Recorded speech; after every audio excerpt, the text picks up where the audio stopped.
Right, on loose lines now. Daniel Hibberd, welcome, my friend. Hello, Paul. Yes, good to be back. Another week done and dusted, and a bit of a special treat coming up shortly. Very, very quickly into the show, but Wednesday wager for the Charlton Harness Racing Club. If this show goes up before 7 o'clock, we've got to get this one in because you've gone for the $25 win, and they need to collect because some muppet last week did nothing for them. Yeah, you were no good last week. You tried really hard. You did try really hard, but just ran out of puff the last couple of 100 metres. I've gone at Bendigo tonight at 7 o'clock race. Race 5, number 8, Dizzy's Jet for Tim Button, John Caldo. I thought, previously trained up here in the Golden Valley, and I thought it's been going really well. It was a good second 2 runs ago and a good third last time out. So I think the form's good enough. Probably just going to need a little bit of luck for that inside second row draw, but it was about $4.60, so I thought that was a nice enough price to have the 25 on. Rightio. On the line, as we speak, we have got Racing Royalty. Dani Hill, welcome to Campbell's Comments. Thank you very much for joining us on the phone. Thanks, guys, for having me. You're driving up an absolute storm. You've got some great parochial South Australians that keep sending me messages telling me how good you're going.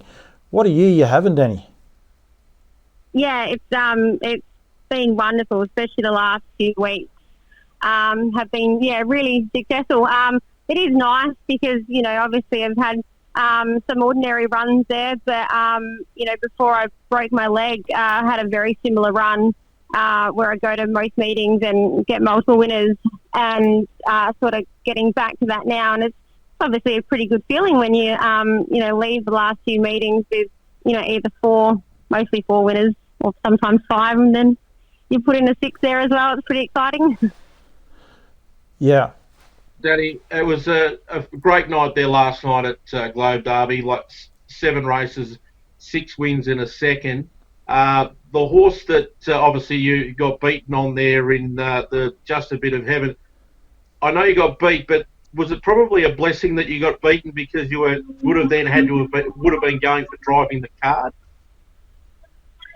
I was reasonably confident the last little try was going to win. I was pretty wrapped with Just a Bit of Heaven's run. She had a little bit of a torrid run early, had to do a little bit more work than what we expected. But for her to kick on the way she did, I couldn't come off disappointed because I was so happy with her. Yeah, it's always disappointing when you get beat, but I couldn't be disappointed with the horse's run. I thought she went really well. Probably, like, when you went there last night, did you seriously think that you could drive that many winners? I know most of them were short price favourites. There was a $10 winner in there as well, but I mean, how confident were you going there last night that you could drive a lot of winners? Well, actually, before the meeting started, we had some trials, and I was down the stalls with a friend and my brother, and we were going through the fields, and I said, yeah, I'll win that one, I'll win that one, I'll win that one, I'll win that one. But sometimes you do it as a joke and think, well, if things work out, they can win, and sometimes they just work out. Did you think you had a chance of driving the card, especially once you got on a roll early? Yeah, I thought it was possible, but you can never get your hopes up too much because it's racing, and sometimes when you think you got a good book and you come away without a winner and just go, wow, what happened there? So things always happen, and sometimes they don't always fall into place, but when it's a good run, just go with it. Are you now the most winning? I don't exactly know how to put this, but have you won the most 6 haul of races in Australian history now, if that makes sense? Did that make sense, Daniel, the way you're pulling that face? That's right. Yeah, it's 6 wins at a meeting the most times. Yeah. Yeah, that's right. You have now, or had you already had that honour? I think that I already done that last time, but last night I broke my own record. Daniel, you can't see Dani, but Daniel's actually working feverishly on the computer. I can see he's pulling this serious face, so that's generally when he's trying to help me out. I'm just trying to crunch some numbers here, so just keep talking. It's an amazing. It is actually an amazing feat. And do you ever sit back and just sort of pinch yourself? Because you're probably standing there with your brother and your friend and that last night and just saying, oh yeah, and you haven't changed. You're a little bit like Karen Manning from what I know, and I'm Kezzy's brother-in-law, so I sort of, you don't seem to change, and you don't. Do you actually pinch yourself and say, wow, I'm really making a difference here? Oh, I think that I'm in a very privileged situation where, obviously people think that horses go for me, and I get plenty of options when the fields come out and stuff like that. So I feel very lucky, to have those options, because I can quite often sit there and go through the fields and try and work out which one I think's got the best chance and try and pick it. Obviously, you're not always going to get it right, but I've had a pretty good run lately. That is an understatement. Do you have someone help you with that selection process? My daughter, she likes to try and help me pick the horses. So you do your own form though? Like no one really comes in and helps you do your form? No, I'm out in every race, so I know most of the horses.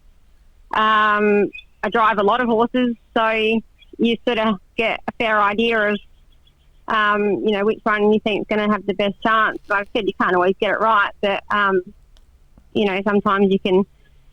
I mean, not every horse that you pick is going to have a chance to win either, but sometimes you got to pick the one that's going to have the best opportunity to earn, and that's obviously the aim of the game. Just doing some numbers here, like for people out there that probably don't look at South Australia's the figures all that much. Danielle's had 398 drives for the year, and she's finished in the top 4 on 278 occasions. So that's a percentage of just on 70% of her drive. She finishes in the top 4. She finishes in the top 3 on 57% of the time she drives. It's the numbers are remarkable. In a way, they're very much along the lines of a Jamie Carr and the Gallops. I know that there's obviously differences in stake money and that sort of thing.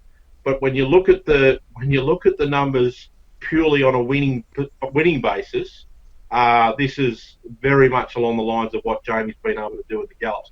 It is quite remarkable. Do you know Jamie, Dani? No, I don't know her personally. No, yeah. But she has driven a pony at Globe Derby and that, and I was there and stuff like that. But no, I don't actually know her personally. No, it's quite amazing. You're a trailblazer as far as a female goes. You're a trailblazer as far as a South Australian goes, and then you go to the other code, and you've got a very similar thing. Obviously, she's doing it in Victoria. Have you ever entertained the idea of moving? I'm pretty confident you don't now, but did you ever actually entertain the idea of perhaps moving to Victoria or New South Wales?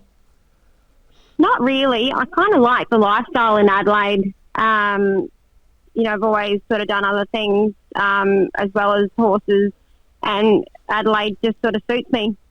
Yeah. There's some amazing stat.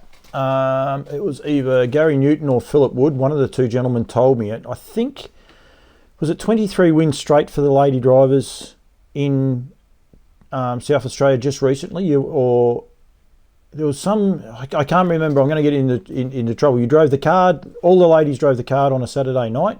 And I think you come back the Monday, and I think you've won 6. And then it might have been the next meeting, and it might have been Wayne that ended up spoiling the party. It was some amazing. That's right, because it was 15 Metro wins in a row before Wayne won the last race. Yep. So that obviously didn't include the Monday because it was Metro only, I think. Yeah. But yeah, that's a pretty amazing, stat. Like when I suppose sometimes you don't think that there's that many girl drivers out there, but we do seem to be in the winner's circle quite a bit. And you're doing an awesome job, and it's great. You didn't drive the card last night. Gator comes up and beats you, and I know Gator personally. She won't mind me saying this. She's of the older vintage. as far as a driver goes. And then you got young kids like Sam Pascoe coming through. It must be so good being over there and not just seeing these young people come through, but like the girl power, I suppose, if that's the right way. You know, I definitely don't mean it in a sexist manner. It's just, I think it's just brilliant the job you guys are doing over there in South Australia. Yeah, and even those other times where, you know, we did drive the card, whether it was, you know, Sam with a winner, Tiana with a winner, and Data, and we all sort of tipped in, you know, like we all got pretty excited and we had a laugh about it and you always congratulated one another. I remember when the night, Wayne ruined the night because he won the last race, and I weighed in because I run second, and I said to all the staff, I said, yes, girls won the whole night. And then Wayne weighed in. You can have those little jokes, but it is. I just think I reckon it's brilliant, and you know, like it's hard keeping abreast of all the racing. There'd be a lot of Victorians that would watch this and possibly wouldn't be aware of the job you guys are doing in South Australia. I have had a couple of conversations with a few people. I had one earlier. The South Australian, anyone wanting to know, this is actually on my run sheet to get out there. The SA Botra Stallion Tender is actually out now. It closes on the 8th, I think it does. I should have that in front of me. Anyway, it closes at the end of this week. Make sure you go to sabotra.org and follow the links to that. But Gary Newton and these guys, they talk so positively about the influence that you guys have over there. It must be really good, the positivity all of a sudden it's back in South Australian harness racing. It is a little bit. There's obviously groups that are really trying so hard when things look so ordinary at times. But majority of the racing group and drivers and all that, it's a pretty good group, and you know, we always try and support each other. But yeah, like Botra, for instance, like they're always out there, they've always got your back, and they're always trying something new. So you really got to appreciate the effort that they all put in. Daniel, you might not be aware of this. Nicole Reynolds, I'm not even going to try and say a middle name because I always get it mucked up, but she's been assigned by the government over there to try and help harness racing move forward, and she's a very positive and powerful person.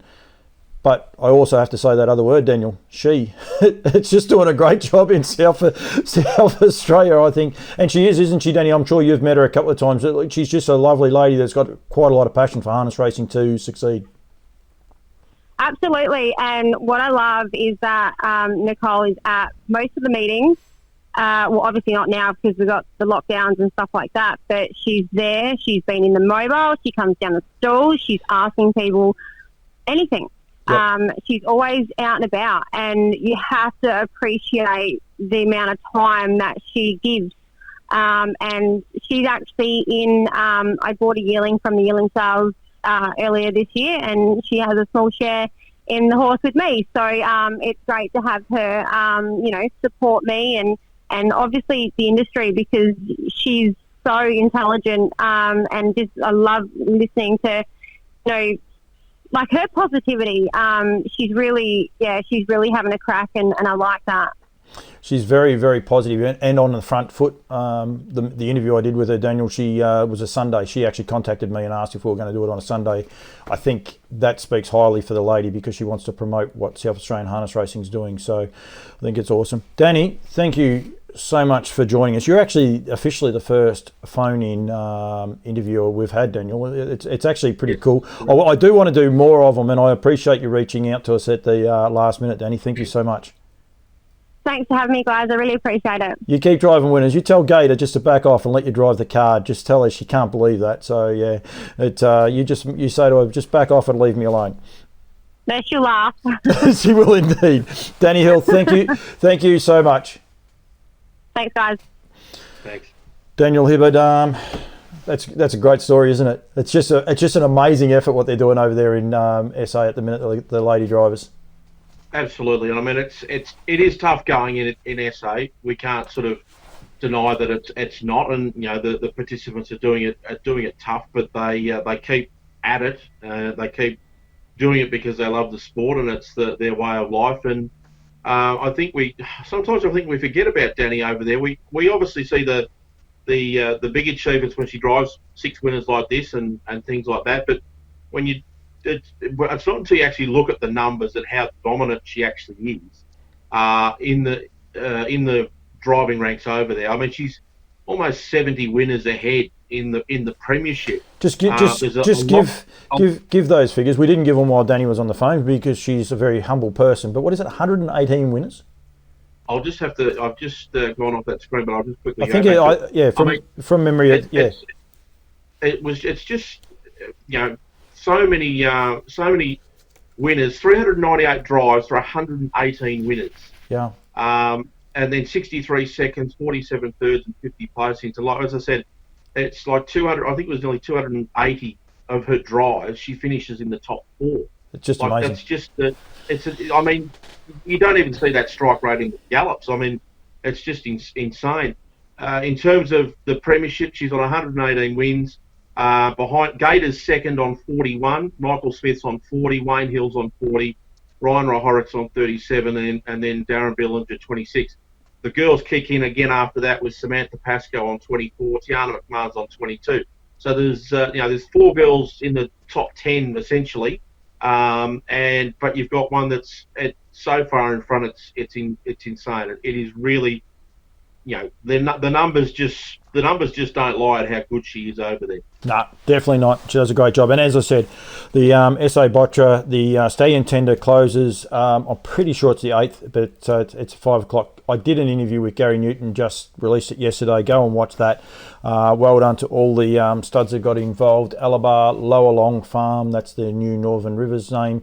Aldebaran Park, and a couple of the South Australian ones as well. There's some good Stallion Tenders there. They've got bids in on them all, so make sure you put a bid in. If you think you might just leave it to the last minute, there are bids on every horse, so be ready to go. Daniel, we're not gonna have a long show tonight.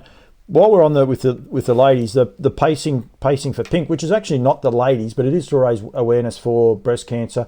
Kath Harris, I did Marg and Kath interview the other day. It was great to see Marg on the footage. She was a little bit nervous. She said I might bugger it up. I think she added to it. She made the show so much better. $16,716 pacing for Pink WA has raised for the McGrath Foundation. So for the pacing for Pink in WA, 16,716. There is still a little bit more to come in because I don't remember the whole deal, but there was a donut and wine deal as well. So CAF just said that they haven't counted all those figures either. So well done to them over there. They're going to be in line next year. It's going to be huge. It'd be great to see people like Dani Hill and those two if the SA government, because I'm sure if I talk to Nicole, she'll definitely get something around that. So it's a great cause, and it's only gaining momentum like Team Teal, like everything else harness racing does. I think we bat way above our weight division in those things. I definitely think that's for sure. Harness Breeders Victoria, I have the wrong the page up, so I can't actually do it. I'll get into trouble. I am catching up this Sunday at 5 o'clock.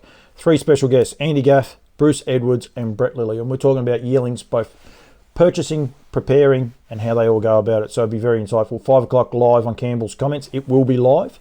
And I'm catching up, as I said, with Bruce Edwards. Hopefully I'm going to have Andy Gaff with me. And then Brett Lilly as well. We'll both be over phone hookups or messenger hookups like I've got here with you. It could get a bit messy.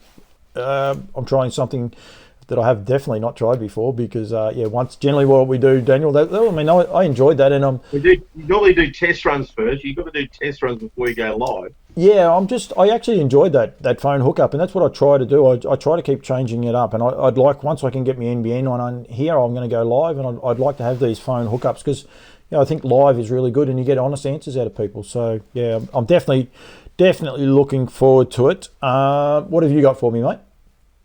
Well, look, it's a good meeting there at Melton on Saturday night. It's the racing just starting to get a couple of good races, and the good horses are sort of running around. With the Lightfoot Laurels for the trotting mares, which is always a really time-honoured race really for the mares.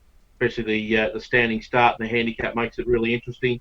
And then you've got the Our Maestro Red for All, which is a great race, another even field in that one. Bernie Winkle's making the trip from, well, not Mildura, but, he's not racing at Mildura, he's going to Melton for a crack down there. Western Sonnet will probably ticks a lot of boxes in that race. He's drawn barrier 2. He's probably going to be really hard to beat in that. And then for the futurity horses, the Vicbred Mares Platinum Championship, the Group 3 race. This is a really good series. These are, they're not by any means at the stretch of the imagination. They're not the best mares or anything like that. But these horses that are, around the 50, 60, 70 odd raters, they get an opportunity to race for big money. And it's looking like a pretty competitive race there on Saturday night for that one. So a good card there at Melton on Saturday night. I must say, on a personal note, I'm so glad that we don't have our Premier Racing. You imagine it this year. It has been that wet. Like, we haven't lost a harness meeting, but it's been that trying.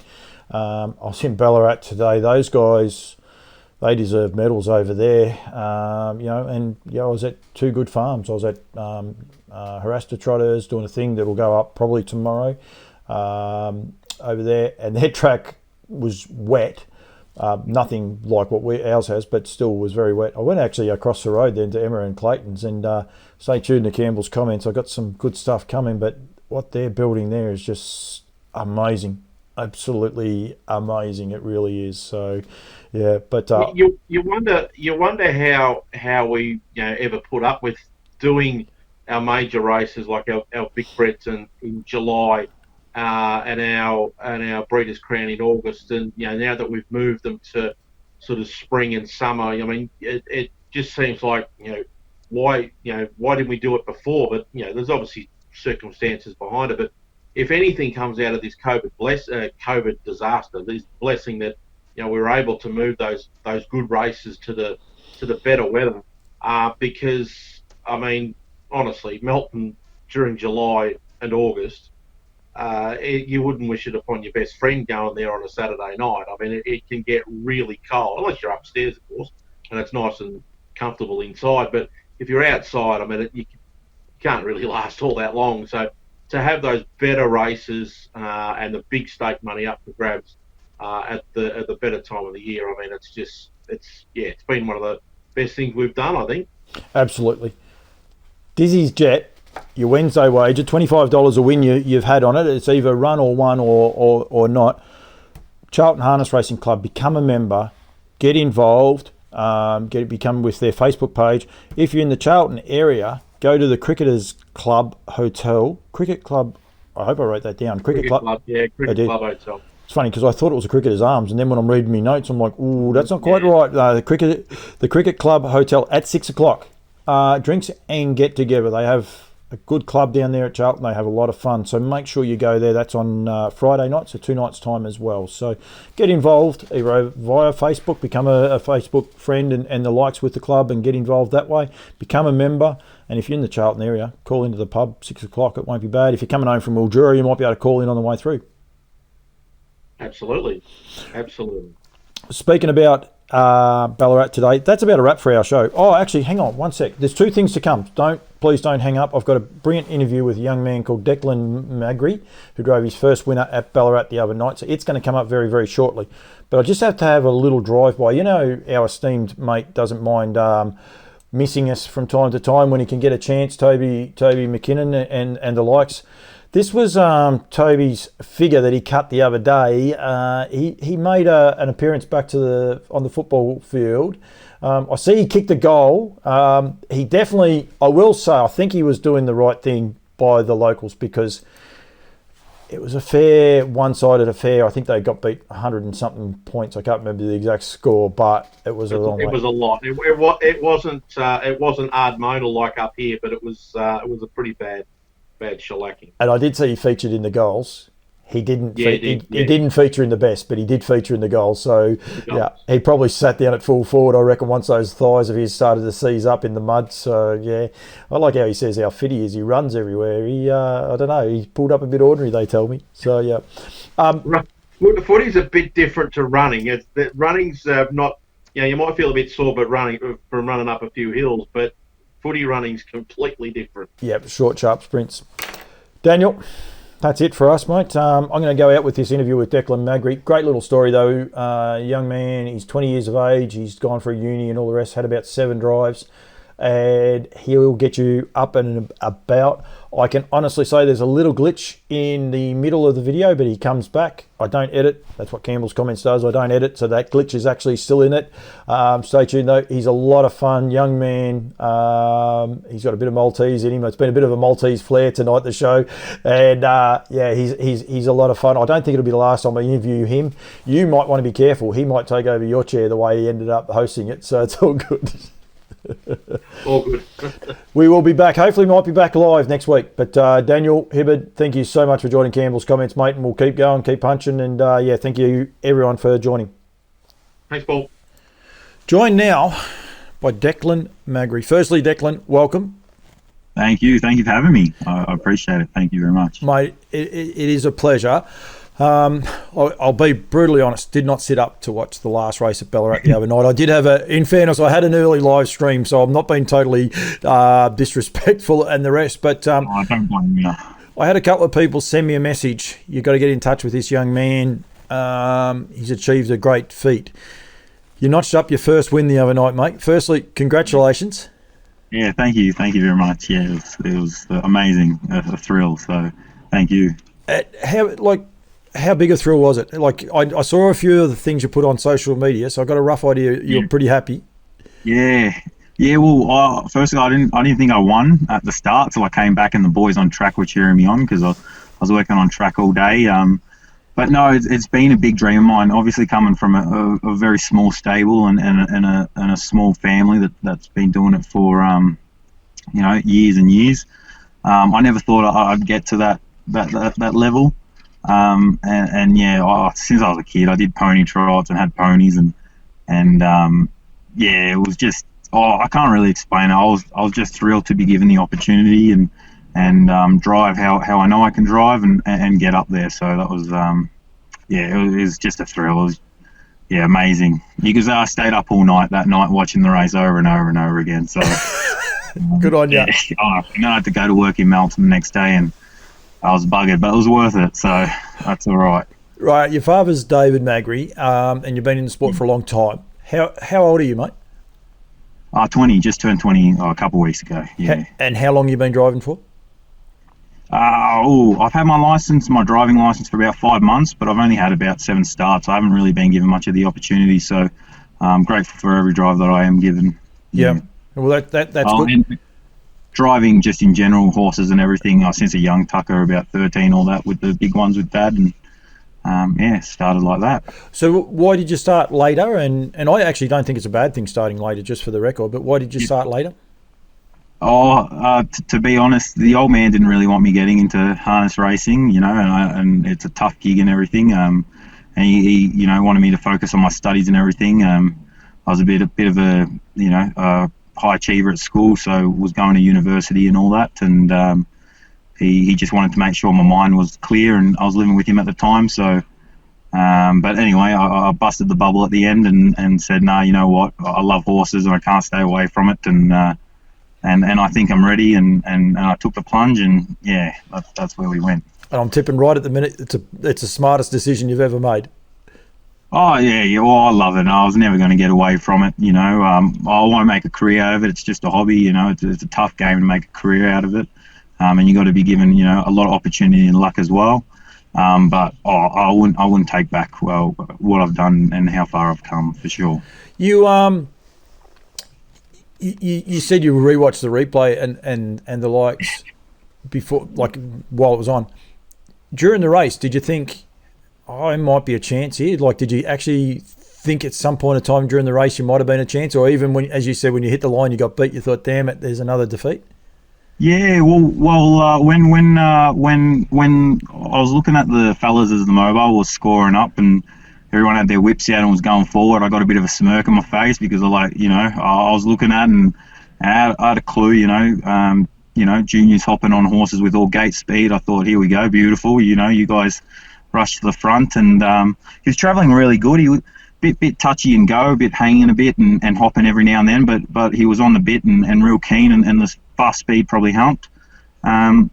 and once they all veered out and all I knew I had to put my legs in and I'd get the room, I was pretty laughing, and it was just that last 100. Noel told me to pull the plugs out the last 100, halfway down the straight, and it was go time from there. And I was it was just a flash, and got to the post, and I asked Cody, actually, I said, "Oh mate, did you get up?" I said, "Because I don't think I got you." And he said, "Oh, I don't know." And then I was coming back around, and I saw no one was waiting at the finish line. I was like, "Oh, maybe," and that's when the smile ticked off. So, but no, I thought, especially how the race was run for him, it did him good, and thought he had a half a right chance. I did look at his form going in at Melton, and he didn't do too much work, but he sprinted real hard the last 200-300, and let's just say, I told my family, I said, he's got a good chance if he gets an easy enough run and can get through. So,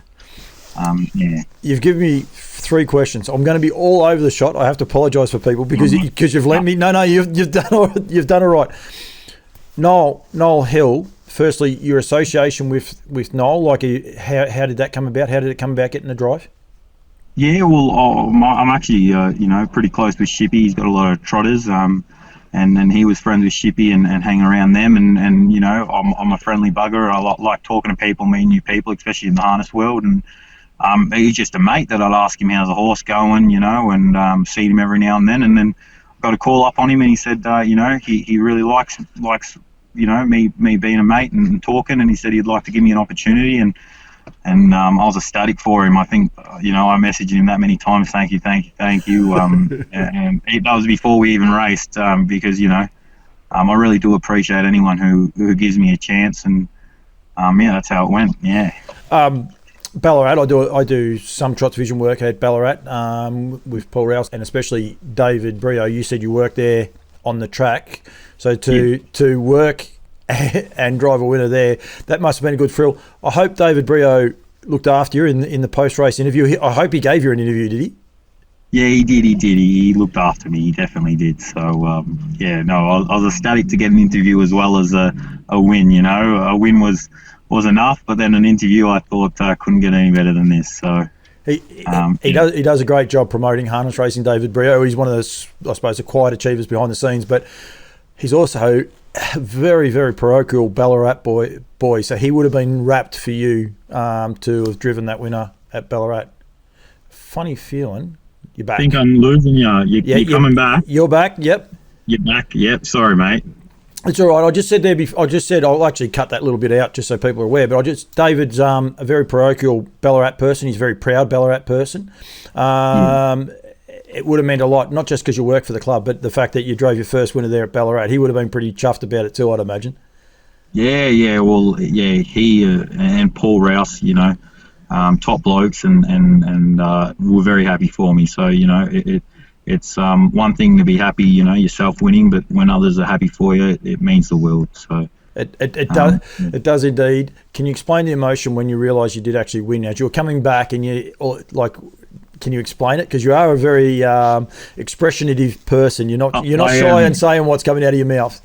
No, I think that's the Maltese side of me. Saying how I think, and probably a bit of not thinking at the same time. But no, I was coming back, and I said, this is something I've always wanted to do. I've always wanted to be someone who can go out there, drive my best, and get a win. And a win on a 40-1 shot was probably even happier. Being the $1.50 favourite, I was ecstatic. But yeah, coming back, I guess I could say all the hard work, all the people telling me, it's going to be tough, it's going to be hard getting there. You're from a small stable. I think it was more of a tick. Declan, you can do it. Declan, you've done well, and you can keep doing it. So, gratitude too as well, I've got to say, because my old man, helping me get where I've got, and I've been working for Zach Phillips, and Zach Phillips and Robbie O'Connell have helped me an immense amount as well with just driving and learning a lot too. So I have so many people to thank, but they're probably the 3 that have really helped me, especially in developing my skills as a driver. Yeah, no, I think well done to you. I think Noel Hill, congratulations to him. He's had 140 starts, but he's actually won. Yeah, he's won 19. Like I said there before, I do a little bit with Ballarat. He's a bit of a Ballarat specialist. He actually likes the Ballarat track, and being by Safari with Tonkins just out the road too. They don't win in a lot of other places. They do a great job around that Ballarat area, though, I must say. I think the horse thrives when he knows there's no sprint lane. I think the horse goes, no sprint lane, let's chuck in a win today and show him that we don't need it. So, no, Noel does a great job, and 19 wins, it's his only horse at the current time, and I think ever only horse. So, no, he's really done a great job with him, and I definitely agree with you. Ballarat, there must be something in the soil, so he's definitely doing a real great job. What's next? You got some drives coming up? Yeah. Oh, well, I've actually got a call up today to drive one for Ray Cross at Friday. But like I said, I'm from a small family and don't really work for any big stable, so I haven't really been given any other drives. But like I said, I'm grateful for the one or two drives that I pick up, once a week, twice a week. So yeah, hopefully I can do something with that horse. We're drawing the pole at Ballarat once again, so if I can do the same run I did last time and that gets us to the front and past the post first, I'll be ecstatic. Declan Magri, thank you very much. I love enthusiasm, mate. I think you wear it on your sleeve. Well done to you. It's actually very, very, thank you very much. It's very good. I've appreciated the interview. Don't think it'll be the last interview. And you can also thank Anne-Marie Conroy for being the one to say, Paulie, this young man. I do have to say she was first person after I finished coming off that interview to give me a hug and everything, and both her and Glenn are one of the most supportive people in the industry. They really are. So I do thank her and everyone else who's supported me. If you get a bad time from this interview, you can say, well, that was your fault to her. But if you get a good rap, you just say, oh, Paul Campbell's a good bloke to her, so it'd be all fine. She's very hard to get to interview. Don't you worry about that. I'll have to give her a buzz and say, come on. She's a shy pedal. She's getting better. I've had a couple. I don't push the limits with her too much, but no. Yeah. Declan, well done, mate. Good luck. You're working for Zach Phillips, helping out Robbie O'Connell. You're in a good camp. You're learning. You'll be learning plenty, mate. And if people see you around, come up and say g'day, because I don't think he's shy man to have a chat. Declan Magri, thank you very much, mate. Thank you for having me. Thank you so much.